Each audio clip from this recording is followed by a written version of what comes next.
Hi. So I would say that my funds of knowledge uh, are actually pretty academically centered.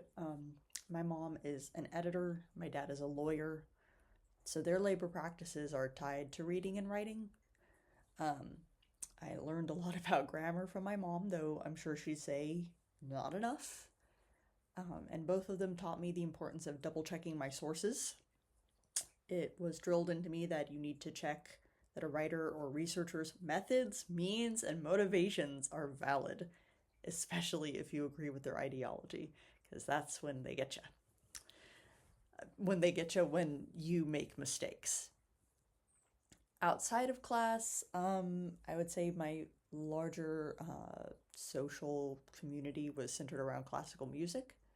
My mom studied to be a conductor, and my dad grew up listening to classical radio stations. Big nerds for classical music. I played the cello from age 6 to age 21, and often made a lot of friends in chamber music groups and children's orchestras. I have a fair bit of knowledge still about music history, and I practice sight reading by singing in choir when I can get into a choir. My parents aren't religious, but my grandma on my mom's side was Presbyterian, and my parents wanted me to know as much as I could about world religions and their impact on history. Also, because my dad's a huge history nerd, but I remember we spent about half a year, maybe a year, trying out different temples and churches to see if anything caught my attention. Um, from what I remember, not much did. I just really enjoyed seeing all of the different styles of worship, especially the difference between Unitarian, um, Presbyterian, etc.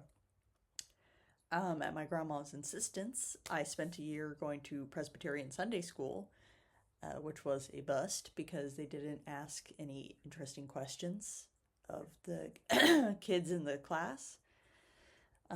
But all of this, I think, instilled a real fascination with the historical roots and the interpretations and philosophies of different belief systems, and a desire to understand and not belittle them.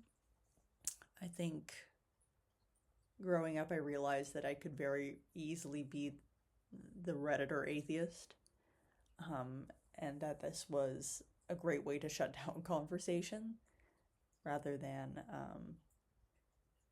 have an open dialogue. And that was because of my family being atheist, but also having religious family members. And I think a lot of these funds of knowledge are and were considered academically viable by my K through 12 teachers. Maybe not classical music as much. So I did take a really good extracurricular class on the history of opera in high school. You had to get up at like 6 in the morning to go to it. It was not something I necessarily would recommend if you were not a huge nerd. Um, but reading and writing techniques were particularly tapped by teachers in class, especially when we gave each other feedback on essays. Um, and I think research stuff, asking it led me to ask um, questions in class and share interlinking thoughts that I had had between different texts that I would not have necessarily had read otherwise. So yeah, I think that a lot of my funds of knowledge are less practical, unfortunately, but they are very good for school. And I think that's about